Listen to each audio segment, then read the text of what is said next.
Hello दोस्तों, कैसे हैं आप सब।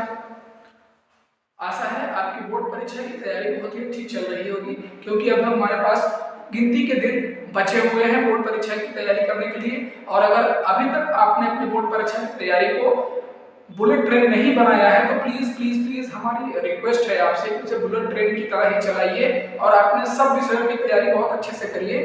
और आपकी सहायता करने के लिए हम यहाँ पर मौजूद हैं। आज बोर्ड परीक्षा विशेषांक की कड़ी में आज हम संस्कृत विषय की बात करेंगे। हम यूपी बोर्ड के हाई स्कूल में संस्कृत सब्जेक्ट है आपका, उसके विषय में आज आपसे बात करेंगे। इससे रिलेटेड हम वीडियो हमारा आज का है। आज हम आपसे बात करेंगे संस्कृत में दिए गए शब्दों के वाक्य प्रयोग के बारे में। कुछ शब्द आपको दिए जाएंगे, उनमें से दो शब्दों को आपको अपने वाक्य संस्कृत में बनाते हुए उनका प्रयोग करना है।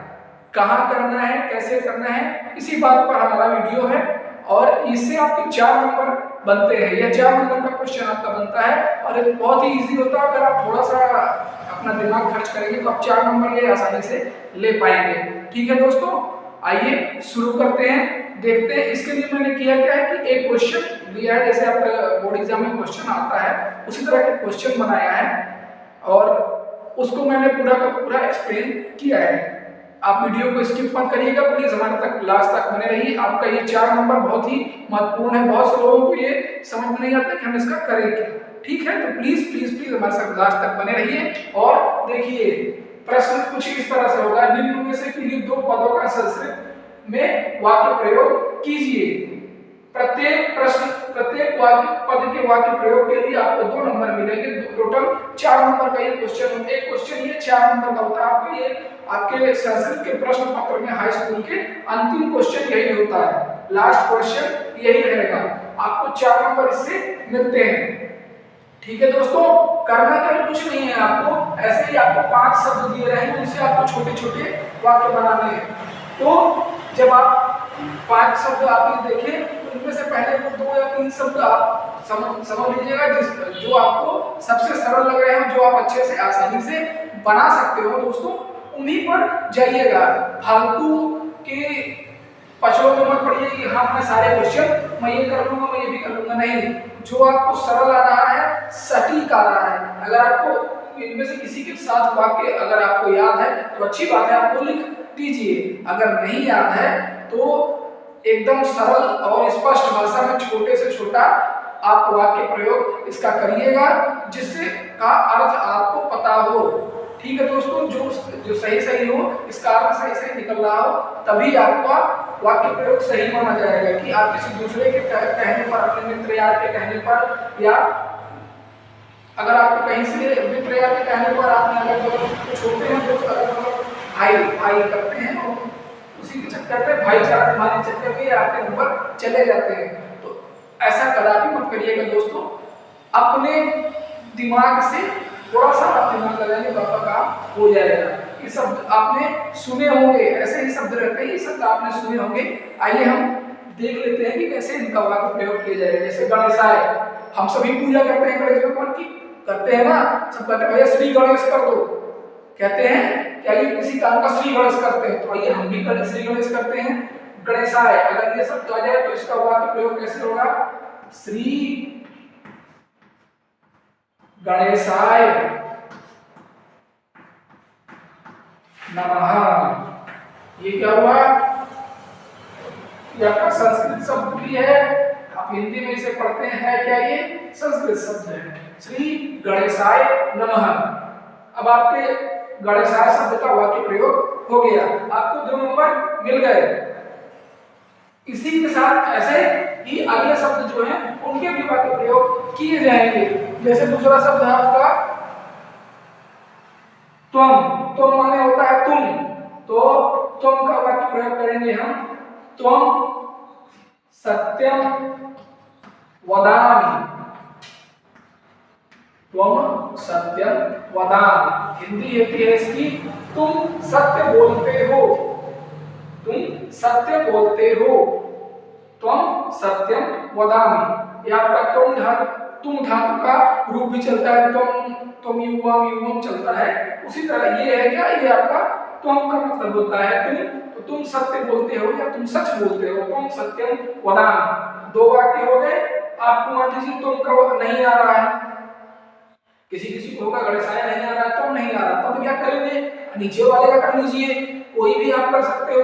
मधुरम का इसका कर लीजिए ब्राह्मणम, ब्राह्मणम मधुरम प्रियम।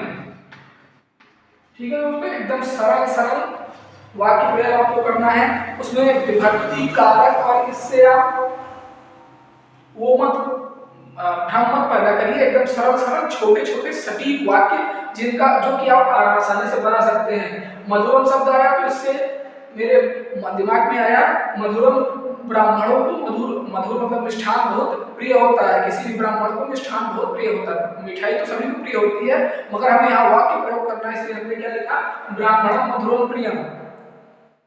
ब्राह्मणम मधुरम प्रियम मतलब ब्राह्मण को मिष्ठान प्रिय होता है। मधुरम माने होता है मिष्ठान या मिठाई, मीठा। ठीक है, इसी तरह से सर्वत्र, सर्वत्र माने होता है सब जगह। तो सब जगह क्या है, सब जगह भगवान भी है, सब जगह आप कुछ और भी इसका वाक्य प्रयोग कर सकते हैं। विद्वानों की सभी जगह पूजा होती है। आपकी हो सकता है पुस्तक में कहीं ना कहीं ये वो दिया हो, विद्वान सर्वत्र पूज्यते, सुना है आपने ये शब्द। इसका सरल सा अनुवाद कर लीजिए, विद्वान सर्वत्र पूज्यते, विद्वान सर्वत्र पूज्यते। आपका वाक्य प्रयोग पूरा हो गया। गच्छामा, गच्छामा माने जाते हैं। हम कहाँ जाते हैं, विद्यालय जाते हैं, हम घर जाते हैं, हम बाजार जाते हैं। जहां आपको जाना हो वहां गच्छामा माने होता है जाना, वहां के साथ लगा दीजिए। वयम माने होता है हम सब, क्योंकि ये बहुवचन का शब्द है। गच्छामा बहुवचन के साथ प्रयोग किया जाता है, बहुवचन के कर्ता के साथ प्रयोग किया जाएगा। वयम विद्यालयम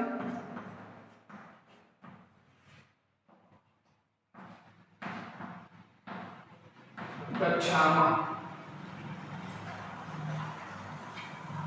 ये तो हो गया आपका वाक्य प्रयोग। अब आपको करना कैसे है वो थोड़ा सा जान लीजिए। जब आपका प्रश्न आप देखें, आपका वाक्य प्रयोग आए, जिन दो शब्दों का आपको वाक्य बनाना आ रहा है, जिन दो शब्दों से, उनका नंबर, प्रश्नोत्तर संख्या लिखिए, उनका नंबर लिखिए। जैसे आपको गणेशाय का आ रहा है, मधुरम का आ रहा है, तो गणेशाय पहला है तो पहला डालिए हेडिंग, हेडिंग में डालिए ब्लैक पेन से लिखिए गणेशाय, डैश लगाइए, यहाँ लिखिए श्री गणेशाय नमः। अब आप चाहे तो गणेशाय को ब्लैक पेन से लिख सकते हैं, चाहे इसके नीचे आप अंडरलाइन इस प्रकार से कर सकते हैं। इससे ये हुआ कि हमने इसका प्रयोग यहाँ पर किया है। इसी तरह से अगर आपको तुम का आ रहा है, तुम सत्यम वदामि, दो ही करते हैं। ध्यान दीजिएगा, 5 दिए रहेंगे, 5 में से आपको 2 ही करने हैं। जो 2 आपको सबसे अच्छे आए हो, आपको लग रहा है कि हाँ ये मेरा सही होगा, उन्हीं 2 पर आप अटेम्प्ट दीजिएगा, सारे मत करिएगा। नहीं, अगर आपका आपने सारे कर दिए, आपको पहला दूसरा भी तब 2 ही चेक होंगे, पहला और दूसरा कोई गलत हो गया तो आपका 2 नंबर चला जाएगा, अगले प्रश्न पर वो नहीं जाएंगे, क्योंकि 2 ही आपको करने हैं। ठीक, अगर मान लीजिए आपको 2 नहीं आ रहा है, दूसरा आ रहा है, तो अगले पर आ जाइए मधुरम। इस तरह से आप चाहे तो अंडरलाइन कर सकते हैं या उसको ब्लैक पेन से लिख सकते हैं। आपको पहला और पांचवा और गणेशाय लिखिए, पहला नंबर गणेशाय, जिसका जो जो आप वाक्य प्रयोग जिस नंबर वाला करेंगे उसको उसी तरह से लिखेंगे। आपका 4 नंबर कहीं नहीं है दोस्तों, बस बहुत ही सरल होता है ये, आपको थोड़ा सा ध्यान देने की जरूरत है। लोग कहते हैं कि हम ऐसे वाक्य प्रयोग करें, हमसे संस्कृत के वाक्य ही नहीं होते। देखिए मैंने क्या किया, कुछ नहीं किया, कुछ किया क्या, जो इसमें लिखा हुआ है वही मैंने भी लिखा है, 1-2 शब्द अपने से जोड़े हैं, तो वह आपको थोड़ा सा दिमाग लगाने की जरूरत है। आप अपनी पुस्तक को पढ़ेंगे तो आपको बहुत कुछ उसमें से मिल जाएगा, और ज्यादातर शब्द आपके पुस्तक से ही रिलेटेड होते हैं। जो वाक्य आपने कभी सुने हो, शब्द सुने हो, उन्हीं का आपको प्रयोग करने के लिए आता है, और बहुत ही सरल तरीके से आप इसे इसी तरह से आसानी से कर सकते हैं। आशा है आपको हमारी बात समझ में आ गई होगी। ठीक है दोस्तों, आज का हमारा टॉपिक यहीं पर कंप्लीट होता है। आप आसानी से 4 नंबर संस्कृत के पेपर में पा सकते हैं। बस करना कुछ नहीं है, आपको ये वीडियो देखना है, लास्ट तक हमारे साथ बने रहना है और हमारे चैनल को सब्सक्राइब करना है, हमारे वीडियोस को वॉच करना है, कंटेंट्स को अगर आपको पसंद आ रहे हैं तो लाइक करिए और दूसरों के साथ शेयर भी कीजिए, जिससे आपके मित्र और सगे संबंधियों सहयोगियों को भी जो कि इस बार बोर्ड परीक्षा दे रहे हैं उन्हें भी अपने बोर्ड परीक्षा की तैयारी में सहायता प्राप्त हो सके। हमारा प्रयास आपकी सफलता। धन्यवाद।